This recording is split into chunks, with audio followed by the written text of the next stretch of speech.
Okay, so we are back. I'm just wondering if anybody, how'd you do with the Mamdani control? Just give me a thumbs up or a thumbs down. Did you get something interesting? Okay, what was that, Colin? Was that a thumbs up or thumbs sideways? Sort of a little bit of both. A little bit of both. I can explain later. Okay, that's good. I don't know who would like to show what they were doing. I would like you to, of course, upload this into Box so that I can inspect each one of your contributions. But let's see, who would like to share? Let me go left of Matthew. Would you like to share? So mine's actually not quite done. Yours isn't done yet. Okay, how about you, Sam? Yeah, let's start with that. Sam, do you have something? I do. Shall I go or? Yeah, go. Okay, and let me okay. let me go ahead and I'll allow the share screen, and I will.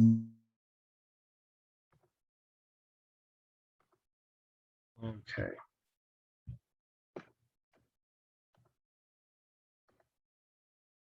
Everybody see this?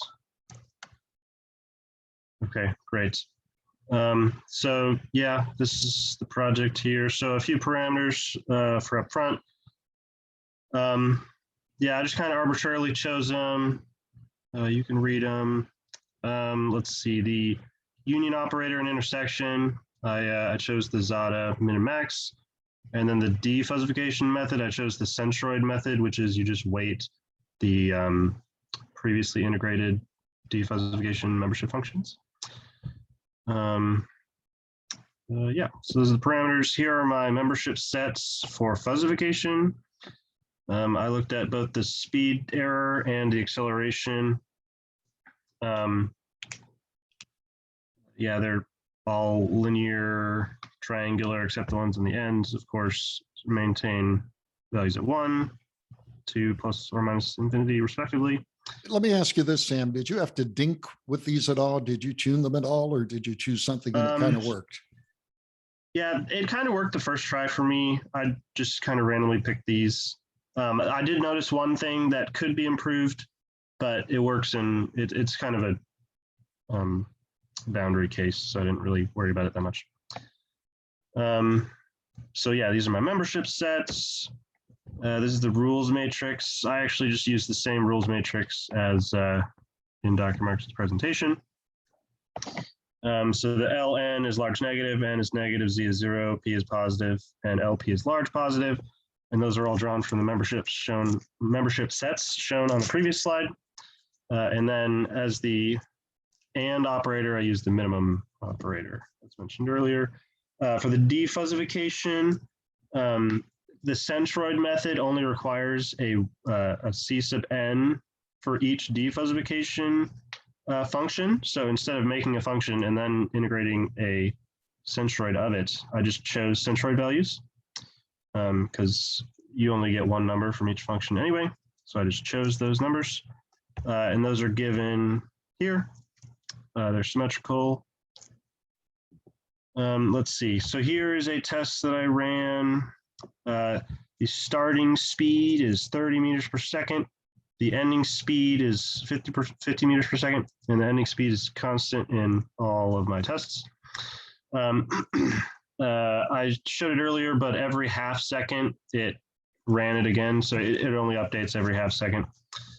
So yeah, I thought that was a pretty good response. And then it ends when both the speed and acceleration are within the required bounds. So the speed is 50 plus or minus like 0.02 or something. And then the acceleration is 0 plus or minus like 0.05 or something. And as soon as both of those are in the target ranges, the simulation ends. And this one took around 12 seconds-ish, as you can see. Any questions so far? No, this is great. So the next one is I started at a really, really high speed at 400 meters per second. And here it started accelerating, there was a lot of negative jerk here. until it kind of flatlined at a constant acceleration. And that's because that's a deceleration, isn't it? Oh, yes, sorry. Acceleration of -5, yes. The deceleration, if you will. So here, this is one thing that could be tuned is it kind of has a maximum acceleration difference in either direction. So if you start out really high, it'll reach this linear section where it won't, the acceleration won't go below that point. And that's just because of the way the sets are set up. Oh, so your once acceleration could not go below -5. Is that right? Right. And that's because of the rules matrix here. So if the speed difference is a large positive, as soon as your acceleration gets to be a solely large negative, it doesn't decelerate anymore. Okay. And so one thing that could be changed that I did not is the large negative and large positive acceleration membership sets could be extended.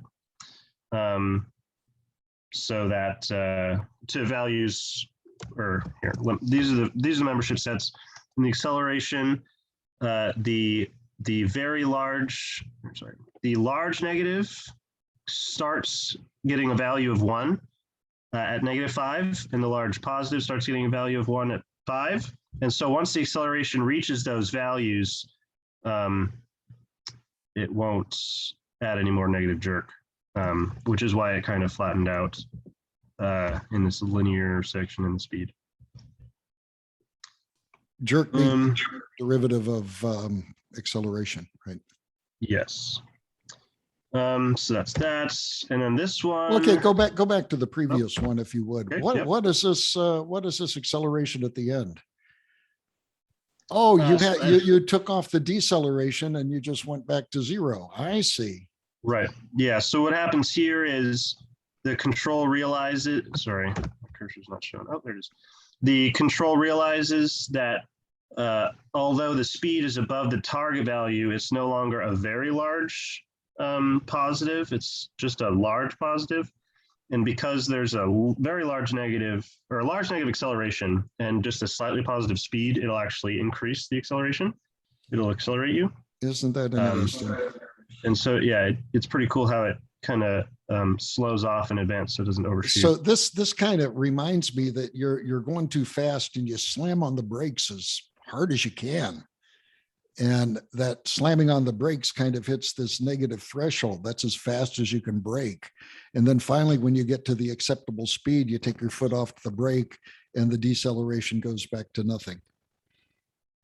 Right. Wow. Really interesting. I did one more starting at a speed of 48. Even though the speed difference was only 2 meters per second, it only took half as long as the one starting at 30 meters per second. So I think the membership sets that I have right now favor not overshooting the original boundary or the original target instead of accelerating quickly and then kind of having a underdamped oscillation at the target. I see. Okay. So it favors overdamped versus underdamped, in my opinion. Very interesting. That's it. Okay, great. Thank you very much. So let me ask you this, Sam. Is there any way that you could see that you could improve this? Could you go back and tweak like let's assume that your deceleration and your acceleration have ceilings or floors and you can't go above them and you can't go below them. Okay. So that's just a physical constraint on the car. But would there be anything that you would do to the membership functions at all? And by the way, looking at your results, I don't know what that would be, but yeah, I think the membership sets that I have chosen, as I said, favor a little bit of an overdamped system so that they take a while to reach equilibrium. I think if I were to widen the membership sets, especially in the acceleration, then it would be less overdamped and kind of more critically damped. Because I think the goal would kind of to be in a critically damped state. And I think I'm a little bit on the overdamped side. So if I were to, I think, widen the acceleration membership sets that would cause it to approach more quickly. And it might oscillate a little bit, but I think it might be faster than what I have now. Okay, let me ask you this. Would you ride in a car that had your cruise control? Would I? Yes. Yeah, I think so. Yeah. I think it'd be a very smooth ride.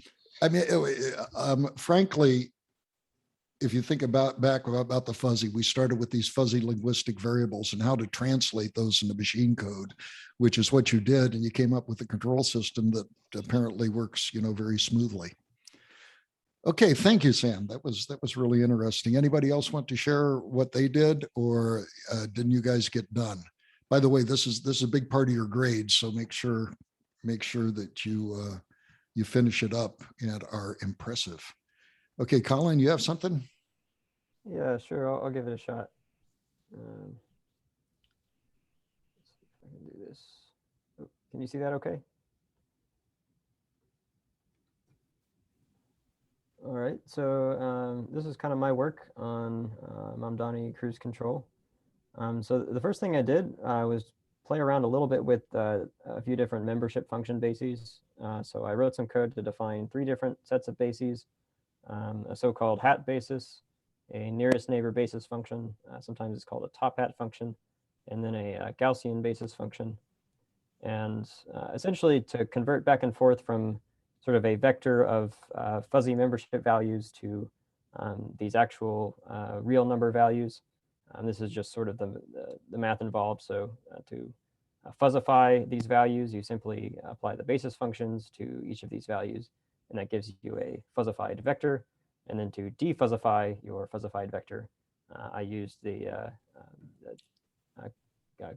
computation of the centroid. Okay, now the centroid there, Colin, it looks like that would work if all of the okay, I don't understand the equation totally, but are you assuming that all of the fuzzy membership functions have an area of 1 there? Because I think you'd have to normalize that out, 1 over m. Yeah, okay, go ahead. So this is 1 over m, where m is the entire mass. Okay, yeah, so you have done your thing. Good. Okay, thank you. And what so is here's what by the way is the hat function? Does it just come up and it's a kind of a rectangle function? Yeah, I'll show you in a second. Okay. So here's a plot of it. So here's the hat basis. It's just sort of I think this is what you showed in the slides. So this is like used for finite element calculations. And this is the nearest neighbor basis. So essentially this is just a set of rectangles that sort of drop off depending on sort of which centroid the point is closest to, and then here's the Gaussian basis. So this just and there's no overlap. Is there overlap in the nearest basis? No, there's no overlap. Okay, so this in a way is crisp logic, isn't it? Yeah, I guess you could think of it that way. So just to sort of see what these projections look like, I think my laptop is about to die. I'm going to plug it in, so I apologize if my head backs out of the screen, but I'll keep talking. So what I did here was just make sure that I could sort of fuzzify and defuzzify values correctly. So I converted each of these sign functions to a fuzzy vector and then defuzzified it. And so I just kind of looked at what did the shapes of these functions look like.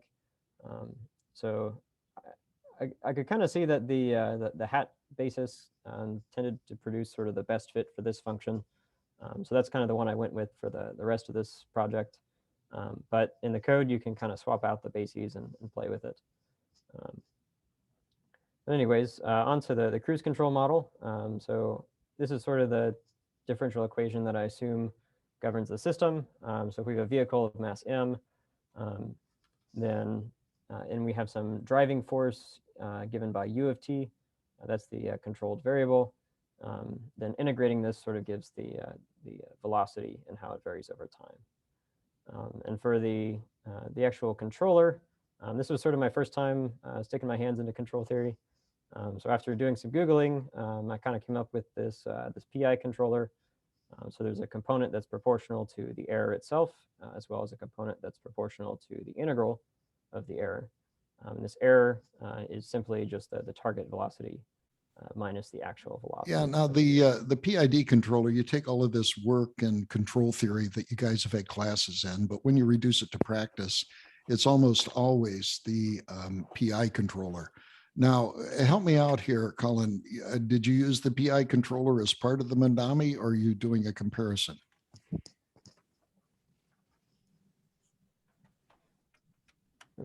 Sorry about that. I was plugging my laptop in. Okay. Yeah, so what I actually did to come up with the Mamdani controller is I actually tried to learn the weights of the Mamdani controller through error backpropagation. Oh, that's another. Yeah. Okay. That's something, by the way, So- which has been done. It's yeah. Yeah, so just to understand that I sort of understood the PI controller, here's just sort of what that looks like for this is a simple target velocity function. So we have our target velocity set at 10 meters per second, then 20 meters per second, and then 0 meters per second. So what And did we you get the- what did you use as your target when you trained it? Well, so this isn't the actual Mamdani controller. This is just the PI controller. Okay. But yeah, basically what I used is I took I basically trained the Mamdani controller to mimic the output of a PI cruise controller. Okay. So Okay. it's essentially learning a linear function, Okay. which isn't very impressive. But if you had like a nonlinear controller, maybe you could use it here.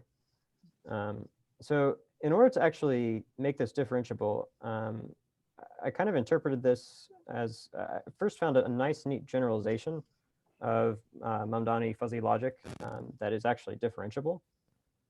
So the first thing that I kind of observed was that there's a lot of math here, but essentially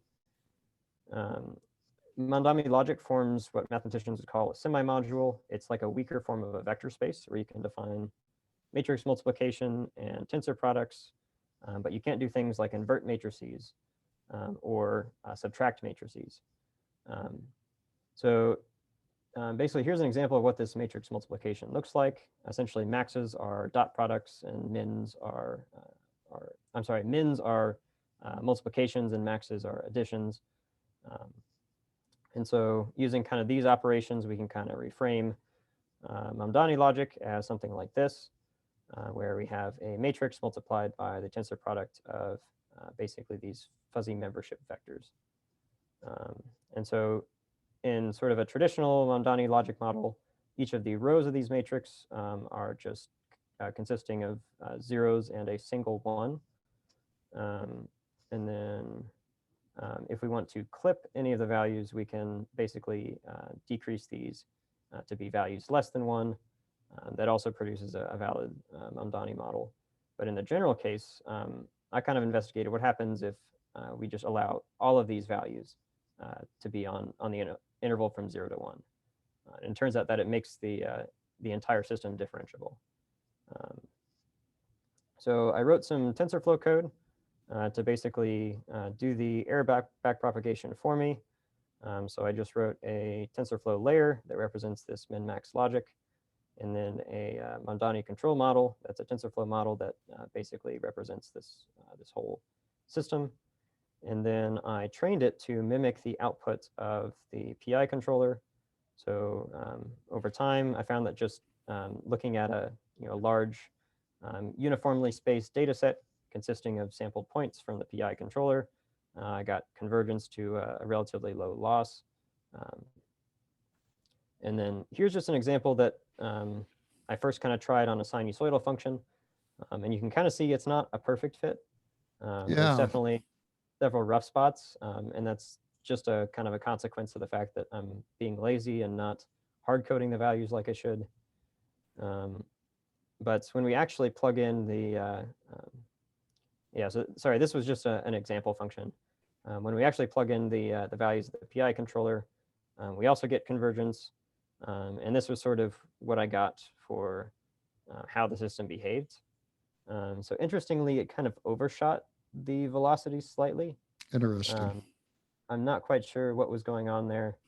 I kind of tinkered with it a little bit, and sometimes I could get it to undershoot and overshoot. I think it's because the basis functions sort of have their modes that aren't, or have modes that are not perfectly aligned with these target velocities of 10 meters a second and 20 meters a second. That's kind of my hypothesis. I haven't really dug through the math and figured out what's going on, but it does accelerate and decelerate. But this is probably something I wouldn't want to trust my life with, or anyone else's life. So Sam is more confident than you are in your design. Okay.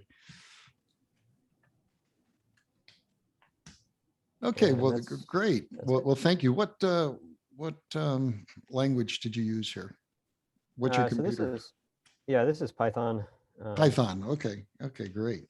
Now you assumed that the PID was the optimal controller if you used that as your gold standard, right? Right. In kind of hindsight, I figured that that integral term probably can result in a lot of instability. Okay.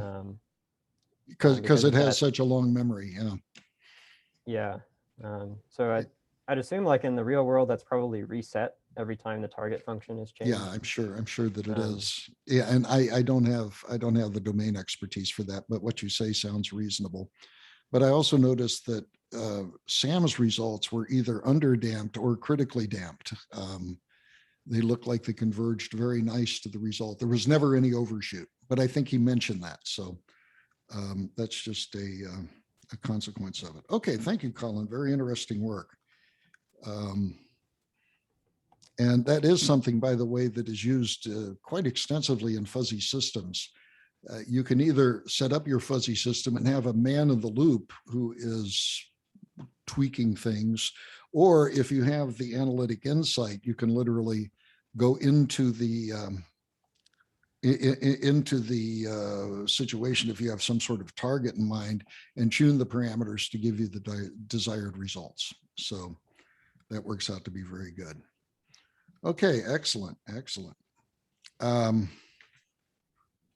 It appears to not let me stop sharing, which is kind of strange. No. You have stopped sharing. Oh, okay. Maybe it's just showing it on my end. That's weird. It is. You might, I don't know if you want to try logging in again or something. But on our side, we're seeing no sharing. Okay, let me ask then, would anybody else like to share? Okay, Min Kung, do you want to give it a try?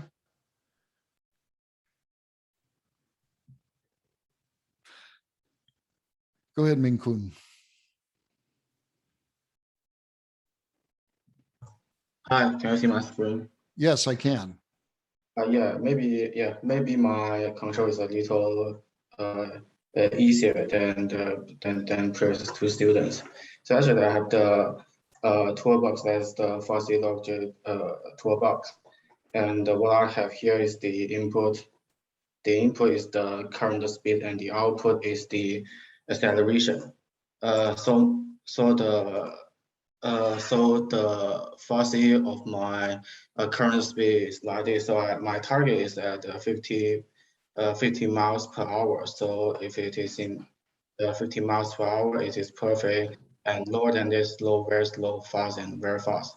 So my idea is that if it's very slow, we need to accelerate very sharp. When it's slow, we need to accelerate it weak. When it's perfect, we don't need to accelerate. When it's fast, we need to slow it down. When it's very fast, we need to slow it down sharply. So this is my output. So my output is that here, we sharp down speed, and weak slow down, no change, weak speed up, sharp speed up. And finally, what I have here is the roots is here. So for example, if it's 50, the input is 50, so the acceleration is actually approximately 0.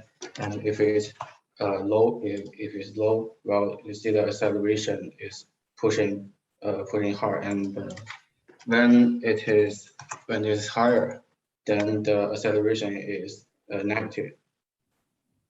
Good. Okay. And yeah, this is how it works.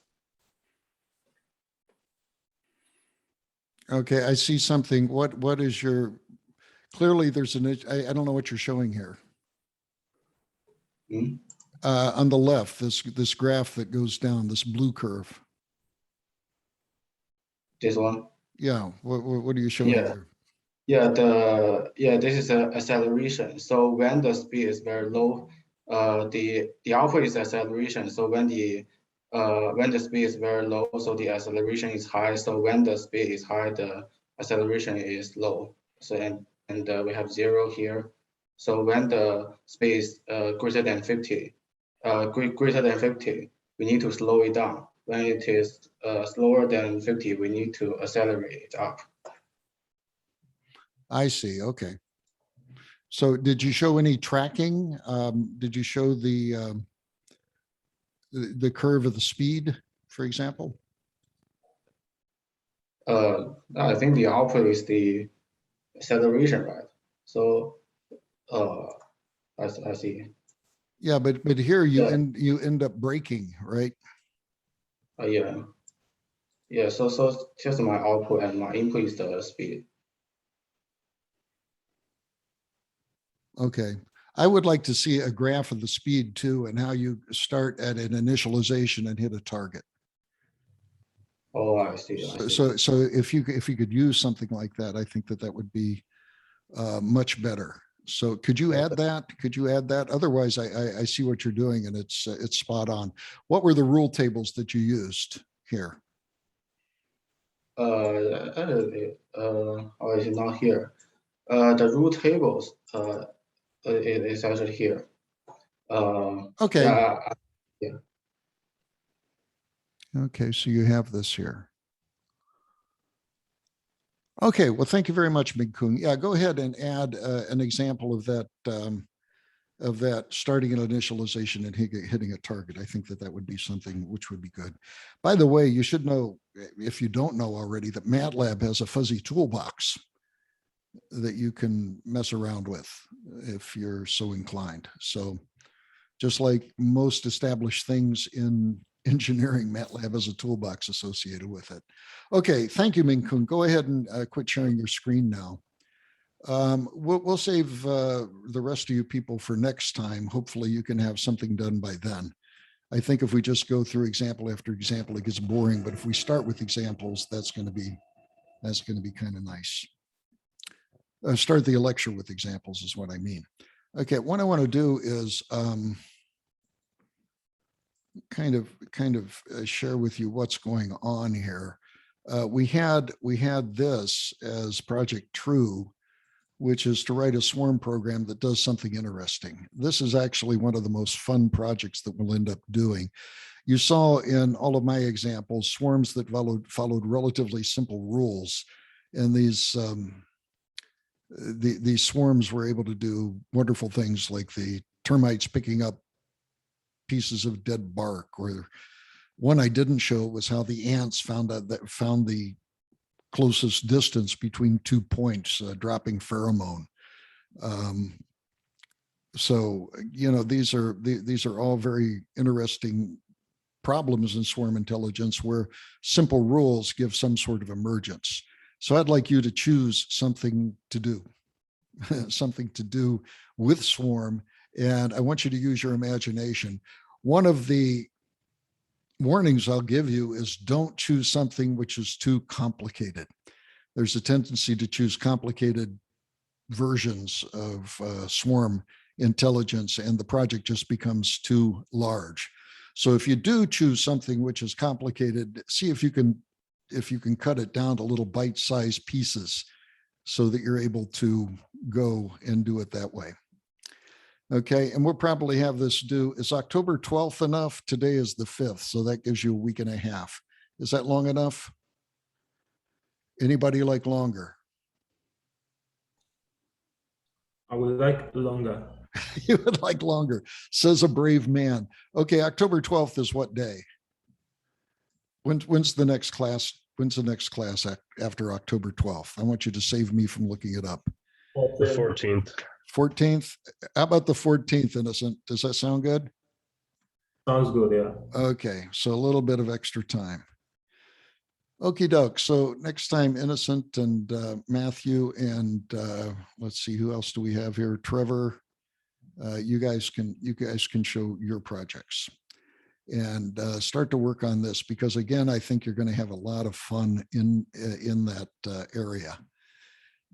Okay, so and by the way, I would like to have a video or some graphical to share. I would prefer not to see just code. I'd like to see some sort of cool result. You'll notice that all of the results I showed you, which were kind of cool. So that's what I would like you to do. Any questions on that? Okay. So with that, then I think I'll continue my lecture on search, and I'm going to have a project for you on this at the end too. So please pay attention. Okay, where's my search? Okay, I got my search here. Okay, we're way back up here. I'm trying to think where we remembered what was happening.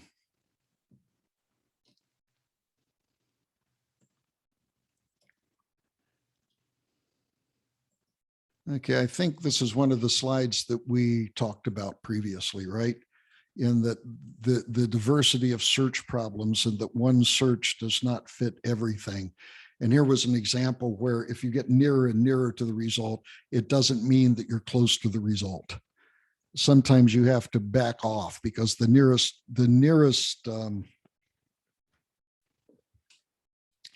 connection here is between to the car to the Chick-fil-A is through the building. But you can't go through the building. You have to go around it. So you have to go a long way to get to the Chick-fil-A, not just the closest distance. So just because you're close to a Chick-fil-A doesn't mean that you are there in the next step, if you will. And as an example of this, I mentioned the Rubik's Cube, which you can get very, very close to a solution on a Rubik's Cube, but that doesn't mean anything. You really have to back off that close solution and go a long way away. And then I think we ended on this. Anybody get this one? Any thoughts on why this is a weird result, or maybe it isn't weird, or what the heck's going on here? And do you remember this? We ended with this. And the idea is that as we go to point A, as we go to point A to point B up here, we all know that if it's one unit on a side, then this is the square root of 2. And then we use the so-called Manhattan distance, or L1 distance, and we go down the city block, we turn here, we go down the city block, and we turn here. And the distance now is 2, since this result and this result add up to 1, right? And this result, this distance and this distance add up to 1, so we have a total distance of 2. Now, the same thing here, if we make quicker turns, we still have this plus this plus this plus this, and all of those distances add up to 1 horizontally, but they also add up to 1 vertically. So the total distance you go here is 2. And what's interesting, you can make this right-left sort of thing as fine-grained as you possibly can, and it still is a distance of 2. And that's not equal to the square root of 2, even in the limit. So has anybody given a thought about this? I think we ended here last time, didn't we? I've given some few thoughts on it. And so one is how I don't think we could get it smaller, and 2 is an idea of how we might be able to. For one, if we can only go up and sideways, Yep. then whatever path that we take from point A to point B must be able to be broken up into a function of going up and a function of a path, a piecewise path of things going up and a piecewise path of things going sideways. And in our Euclidean geometry, each of those paths, because we go to the point 1, 1, will have to add up to 1. Yeah, no, The- what you say is correct, but don't you find it curious that it doesn't converge to the square root of 2? Idea I had is having those paths, though each little segment shares a corner point, and maybe we're counting those corner points twice. So if we made a path that had an open corner, if we chopped it fine enough, maybe something could happen there. No, nothing happens here. Here's the point. There's something in mathematics called a metric, and a metric is kind of a distance between 2 points, and it has to meet different criteria. And it turns out not all metrics are the same. This is the L2 metric is the square root of 2. The L1 metric, which is dictated by this city block sort of thing, is an L1 matrix, and L, I think, stands for Lebesgue measurable for some reason. And they're just different metrics, and they give you different results. And, you know, it just occurred to me that maybe there is a third metric that we might be able to use to get from point A to point B and even get a third result. So in application of these, you have to be careful of the metric that you applied. We are so used to thinking in Euclidean sort of spaces and in minimum mean square error sort of cases that we kind of revert to this every time. And so that need not be the case as we see in this. I think it's a very curious result. It's just a fun problem. Having nothing to do with anything, but I thought that since we had this thing, it was, I don't know, kind of related peripherally. So let's go on to now targeted search. Here's the idea of a targeted search. And you can see the quotes here by people that talk about the so-called no free lunch theorem. And this is the idea, we're returning to the idea that we're performing a search for an optimal result. Typically, an optimal result is something where you have a design criterion and you need to manipulate your design to meet that design criterion. And you have to come in and you have to apply a technique that gets you closer and closer and closer to that result. And as we've seen in the examples before, that we just have kind of weird examples of search spaces where one search might work, but another search might work. And here's the incredible solutions. It says, unless you can make prior assumptions about the problems you are working on, then no search strategy, no matter how sophisticated, can be expected to perform better than any other one.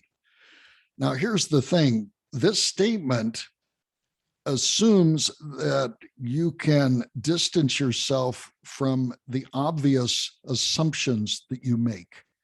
For example, if you do apply something such as Colin did, error backpropagation, there's the inherent assumption that the search space that you are traversing is smooth in some sense.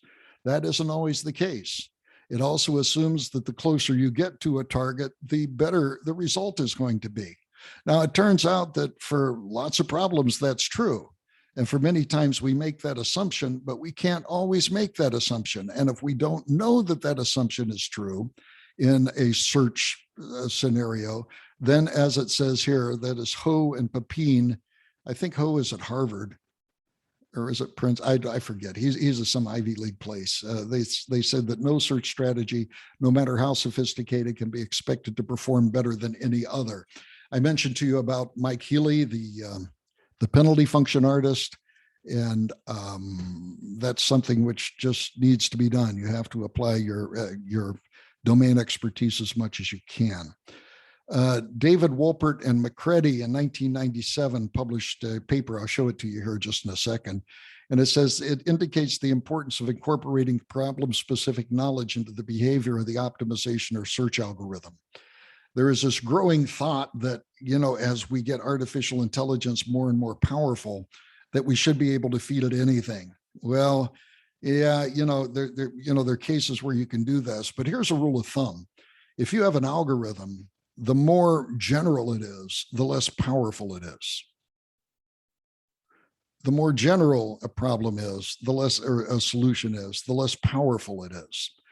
So we're going to have more and more powerful results with narrow sort of AI than we are with general AI. So, whoops. I bumped into my screen here. So with that, we conclude that nothing works better on average than random search. For a search algorithm like evolutionary search to work, we require active information. Now, active information is the measure of how much information you bring to a problem, how much active information you bring to a problem as a from your domain expertise. And that's something that we'll also talk about, that you have to supply information to the search from your domain expertise in order to get a good result. And the more information that you can incorporate and the better you can adapt your search algorithm to that domain expertise, the quicker and the more powerful solutions you are going to be able to get. Here is Wolpert and Macready's original paper from 1997. And Wolpert and Macready kind of blew away everybody when they came up with this no free lunch theorem. It turns out, interestingly, they weren't the first, but they were the ones that popularized it. And this really shows you the importance, if you come up with an idea, of the branding of it. Other people called it different thing, conservation of information. They called it these boring things. But if you come up with something really, really catchy, like no free lunch, it catches on. And there were people prior to this. One was Schaefer. The other one was, oh boy, I forgot his name. Yeah, not Francis Schaefer, but there was another Schaefer, and we'll talk about him just in a second. But both of these people came up with the idea that you have to put in additional information into a search in order to get it to work. If you don't have any idea what you're doing and you're just trying to solve a general problem, then that's no good. So here is the one, Colin Schaefer. He recognized this in 1994. You'll notice that Wolpert and Macready's paper on the top by that little bubble, was published in 1997. But 3 years prior, Schaefer, in a paper, A Conservation Law for General Performance, said in a search algorithm, if a search algorithm does not obey the no free lunch theorem, it is like, and he called this a perpetual motion machine. So you cannot come up with an algorithm that fits all sizes of optimization. It would be, according to Colin Schaefer, a perpetual motion machine. Conservation of generalization performance precludes it. Now you notice that Colin Schaefer called this conservation of generalization performance. That's a very boring word, a very boring phrase in comparison with no free lunch theorem, right? Because no free lunch theorem, it grabs you right away and you remember it. So that's one of the reasons that Colin Schaefer's contribution is only remembered as a footnote in Wolpert and Macready's popularization of this idea. So the question was, if additional information is required for a search to work, is there a way to measure the amount of information that is available to work? And I was involved in doing this and published the paper, Conservation of Information in Search, Measuring the Cost of Success, where the concept of active information was introduced. And we're going to talk a little bit about active information. This is one of my better reference papers, and kind of made an impact. So here is kind of a background of the idea of active information. If you think about the active information, you define yourself a search space, and that search space here is omega. Omega is typically recognized as the universal set. You have a universal set. Inside of omega, you can visualize a target area. Anything inside that target area is a success. This might be a design criteria. Now, sometimes you don't want to optimize, but as engineers, we know that you do have specifications that you have to meet. If you wanted to optimize and get the globally best solution, you might spend forever getting the solution. So therefore, what we do is we realize that finding the optimum might just take too long. So we just set performance criteria. And as long as we exceed this criteria, the specification, if you will, we're happy with the design, right? So this T here is all of the cases where the specifications are met, the design specifications. Now, there is a principle in probability which is that of maximum uncertainty. Maximum uncertainty. You've probably heard the term in terms of maximum entropy.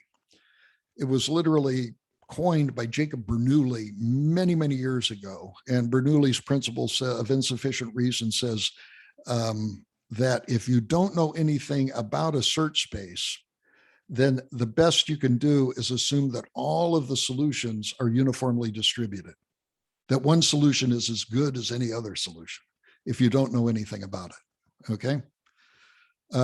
And so this probability of success by this principle of maximum uncertainty or minimal information, if you will, is simply equal to the cardinality. That's kind of the size of this set T divided by the size of your search space. Doesn't that make sense, right?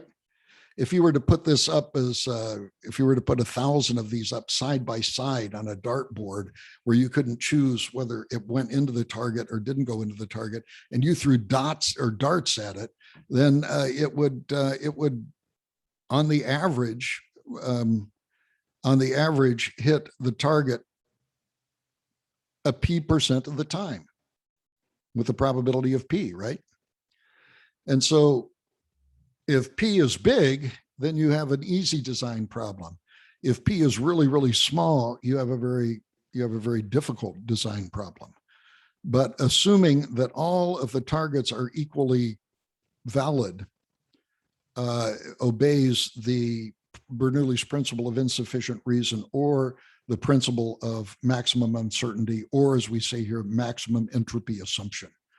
If one does go to the maximum entropy, one finds out that, yeah, the maximum entropy occurs when each one of the elements in the room has the same probability.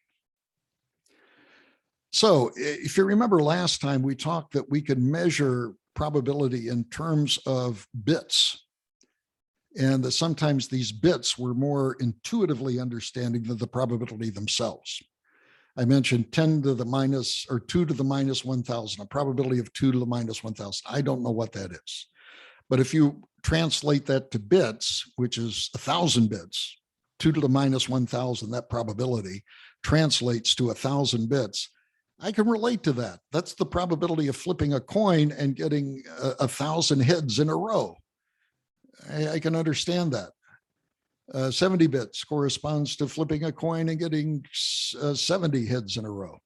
So that's the cool thing about bits. We can always translate it from the probability into bits, and those bits we can always talk about in terms of coin flips.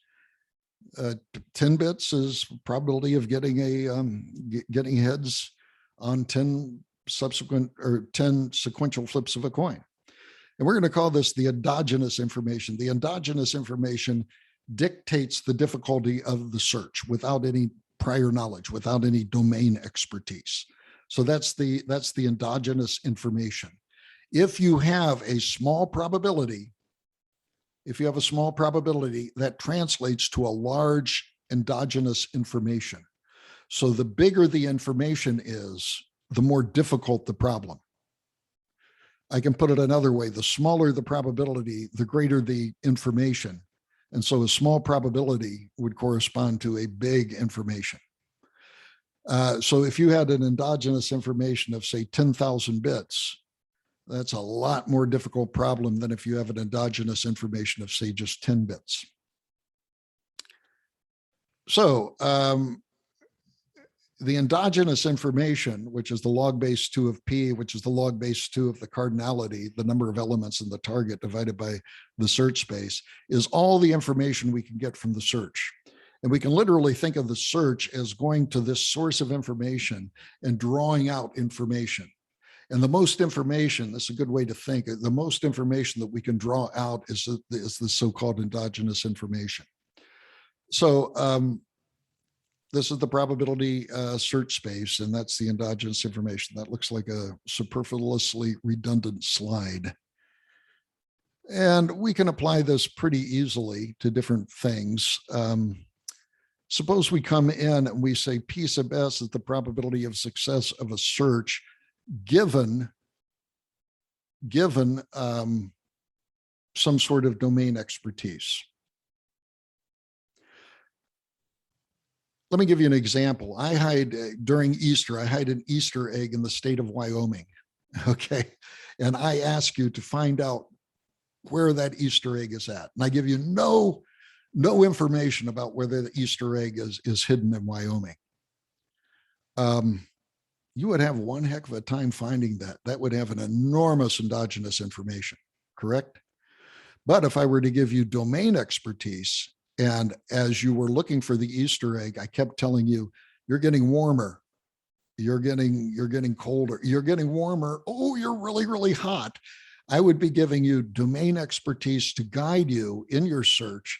And what would happen to your probability of search? Your probability of success would really go up, correct? Because the search was assisted. So if there's no added information, the probability of success is equal to P if nobody gives you any information. So if your probability of success after the hints, after the domain expertise comes in, information has been added and your search becomes more simple. So this gives us a measure of what we call the active information. The active information is the ratio of the probability of a blind search. Remember the guy sitting on the park bench, you know, is this it? No. Is this it? No. Is this it? That's the blind search. P is the probability of the blind search. P sub S is the probability of the assisted search, where domain expertise is helping you out. So the added information is the minus log base 2 of the probability of the ratio of those two probabilities. We can talk as P as the reference. And you as engineers know that we use logarithms usually with references. Like if we measure something in dB, usually we have a reference. If we're measuring it with a voltage, we have or a power, we have a reference power that we are talking about, and that allows us to talk about dB because we have a reference, we have a gold standard, and that's what we have here. P is the reference, and P sub S is the probability of a successful search. Now let's examine this, and you can think of I plus as the active information or the added information, and it can be measured in bits also.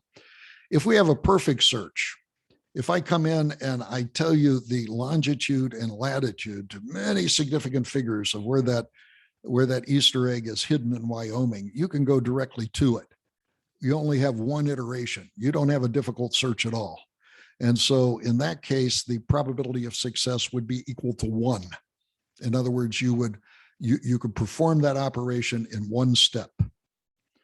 And it turns out that the active information would be minus the log base 2 following this formula over here, minus the log base 2 of P over 1. Now that, if you remember, is the endogenous information. That's the difficulty of the search to begin with. So what you've done by giving me, if I gave you the exact location of that Easter egg, I would have given you all of the information that was subsumed in that search. I would have given you we would have solved the problem, and we have sucked out all of the available information that was there. Now let's check for a blind query. A blind query is I don't give you any information. I don't give you any information at all. And so you just go in and or I give you information that is totally useless and doesn't help you, doesn't impede you. Then your probability of success there is the probability of just a blind query, looking at a point blindly. And in this case, your active information is the log base 2 of P over P, since the probability of success is equal to the probability, and that active information is 0. So therefore, you have added no expertise to the search at all. The active information has been 0. So this works out to be pretty good. We can talk about examples of active information, and we're going to do this. Before I do that, let's see. I don't think I have, okay. You know, I don't have this here, but I want you to imagine this. And I'm going to go up a screen.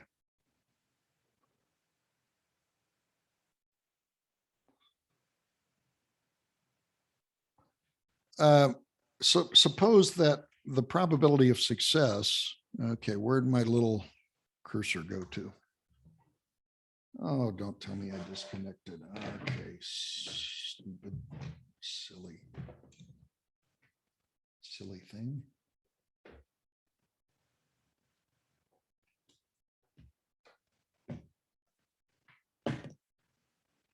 Oops, wrong one.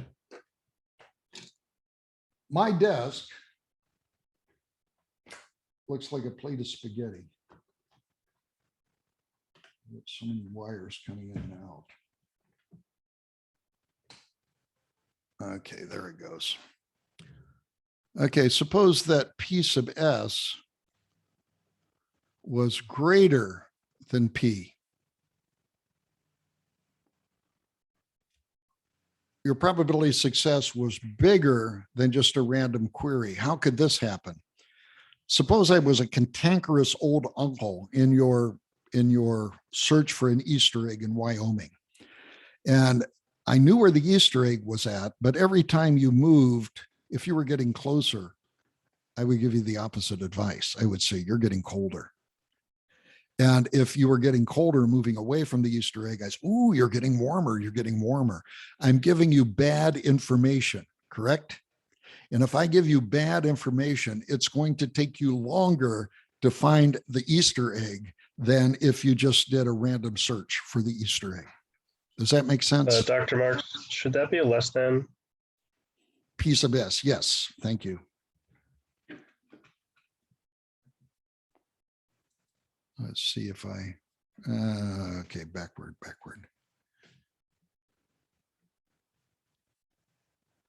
Yes, thank you for pointing that out, P sub S. So the active information gets less. P sub S is less than or equal to P. So it gets worse. Now, this also illustrates you just can't go to domain expertise and choose them at random. You can't go to domain expertise and choose it at random, because sometimes it'll give you a better result. Sometimes it will give you a worse result. And this gets back to that example of the waterbed, right? Sometimes it gets worse, sometimes it gets better. And you cannot choose this active information, or you cannot choose your domain expertise randomly. It has to come from a truly informed expert. So that's what you pay for. But here we have the minus log of P over P sub S. And that is the active information. And what you'll find out that if P sub S is less than P, as Sam corrected me appropriately here, then that is going to be less than 0. Now, if you give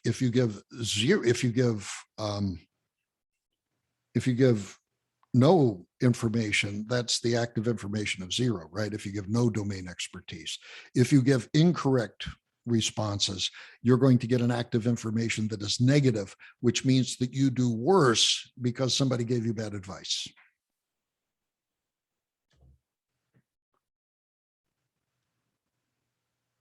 So with that, we have the 3 examples. Here's one of the examples. If you do a random search and you're doing a random search, this to me is very interesting. Then active information is measured from the basis of one query, one example, one draw from the from the search space. If you have more than one draw, that's going to give you some active information. In fact, it's very easy to see that if you have a number of different draws without replacement, then this is your probability of success. And for very small p, this can be approximated by Q times P. So every time you do a draw, you get a better and better result. So what does this translate to in terms of active information? So Q is the number of trials, and P is the success of a trial, and P sub S here is the chance that you're going to identify the result in Q or more queries. And so here's the interesting thing, that the astonishing result is that the added information is log base 2 of Q. Now, why is this interesting? This is interesting because if you have two,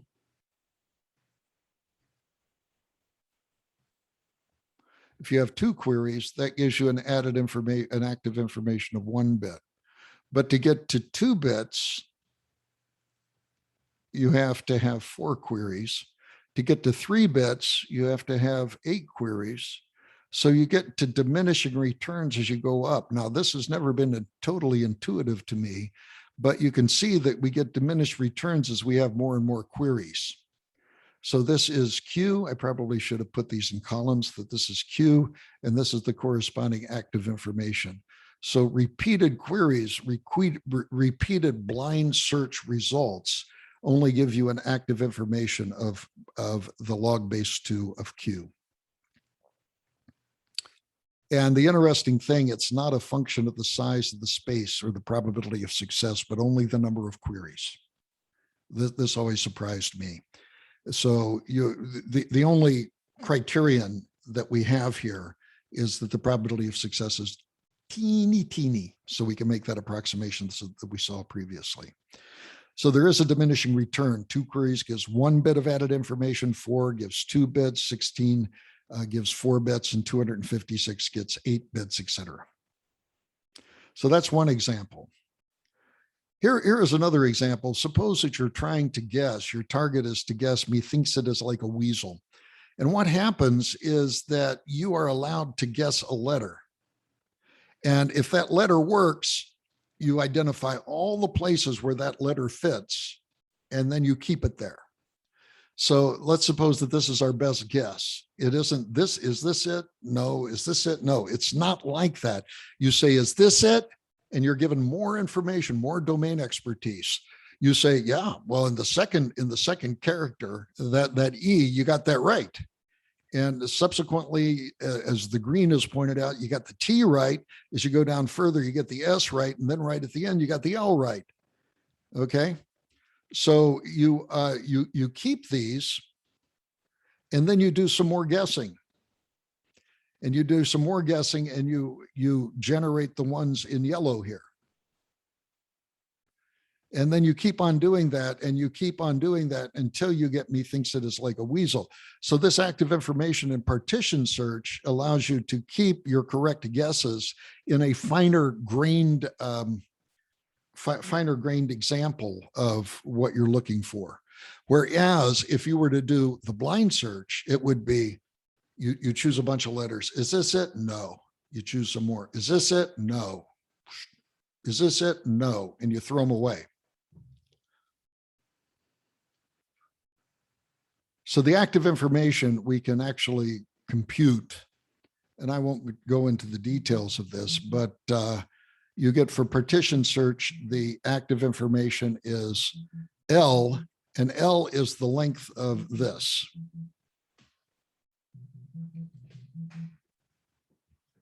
L is this. Hold on a second.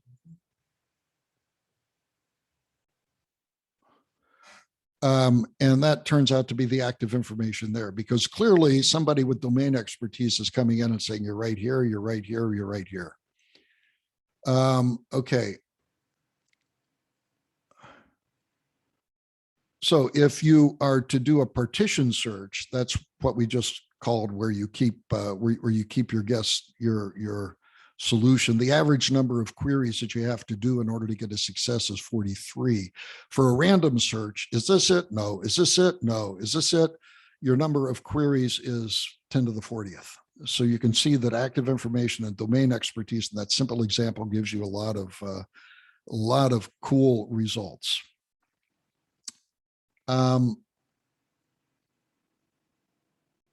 Okay, I'm going to skip that.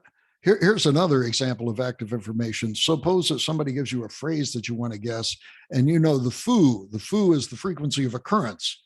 You know that E's are used more commonly than Z's and Q's. E's and T's are used more commonly than those. Well, it turns out that the information of the nth letter is the log of the probability of its use, And then if you add those up, you get something in probability, well, in information theory called the entropy. So the active information in that case refers to the entropy. So we won't get into the mathematics here, but for uniform, if a Q has the same probability as an E, then the number of the amount of information per character is 4.7 bits. That's the log base 2 of 27, which is equal to the number of letters plus the space. So we have 27 in our alphabet. If we use the foo, using the table that I just showed you right there, it turns out that there are 3.36 bits per character in terms of the characterization. So if we're given the foo, or the frequency of occurrence, it goes down to 1.4 bits per character. That's how much active information you are given per character by assuming the frequency of occurrence. This, by the way, if you take the course in information theory, you'll find out is the Kolbeck-Leibler distance between the frequency of occurrence and the maximum entropy. So what does this do? Well, for the King James Bible using foo, the active information is using the frequency of occurrence is 6.169 megabytes. And the endogenous information, which is what you would have to, that measures if you had no information, well, if you had no prior information at all, the endogenous information would be 16.717 megabytes. So you can see it's reduced by 10 megabytes, which turns out to be quite a lot. So therefore you can reduce them. Can we add some more information? Yeah, we can. Shannon talked about things called digraphs, like the words GR occurs quite a bit, and TR. And I think that the most common one is space T. Those two letters occur more in pairs than any other pair of letters. And so those are digraphs, and you can look at the frequency of occurrence of that. That's a lot more information that you're being added, and also trigraphs. Stepping stone information. Say, for example, the first thing I want to do in finding a phrase is I want to just figure out the letters in the phrase. So I guess stone space, and yep, those are the letters. That reduces the alphabet from 27 letters to 6 letters here. And we have reduced by this first guess. So we have to choose this by, say, random search until we finally get these 6 letters. Then we begin to just guess, is this it? No. Is this it? No, but we're only using those 6 letters instead of the 27. And we guess 10 toes. And what the 10 toes does is establish the foo, the frequency of occurrence in the end of the phrase. And then you get the phrase, tense, teen, toots, one tone, test, set. Don't ask me what that means or where it came from, but the frequency of occurrence in this set, in number 3, is exactly the same as in the second step. So you can see we're going on a stepping stone here. The first thing we do is we limit the alphabet to those 6 letters. The second thing we do is we establish and we guess the frequency of occurrence of those letters. So you can see in number 2 that, okay, I've lost my pen again. Silly pen. Okay, you're just going to have to go by my voice here, I suppose. Yeah, you can see that in the second one. Let's see, there's 2 T's, there's 1 O, there's 2 E's, 2 spaces, and an S. So some of the letters are used twice as much as the other letters. And we can see that indeed is the case here. Okay. And the endogenous information turns out to be 171 bits. But if you use the stepping stone approach, where you guess the letters, get the foo, and then you get the final thing, that only requires 29 bits. That's the active information. So that adds quite a bit to the overall search. Next time we get together, we're going to look at something which isn't so obvious. We're going to look at the Cracker Barrel puzzle. How many have been to Cracker Barrel and played with this puzzle? Okay, so the question is there any way we can apply the concept of domain expertise and active information here? And so that's what we're going to do next time. Okay, any questions? Okay, so next time let's finish up those Mamdani controls. Please start on your swarm project. And I will tell you that eventually I'm going to give you another, well, no, I won't. Oh yeah, I guess I will. I'm going to give you the project of finding out the endogenous information of winning a tic-tac-toe. Do you think winning a tic-tac-toe it's a relatively easy problem, right? And then I want you to look at domain expertise. What if you go into the middle square first? Does that help you in winning? Everybody knows it does, right? And so once we go through the Cracker Barrel puzzle, I'll give you this as a much easier question to figure out the endogenous and active information of, because I think of these things that, you know, the more you play around with them, the easier that it becomes. And the more instructed you are and the better you understand it. So any questions at all? Nope. Okay. Totally clear or totally obfuscated. That is the verdict of no questions at the end. Okay. So with that, we'll see you. God bless and be of good cheer. Bye-bye.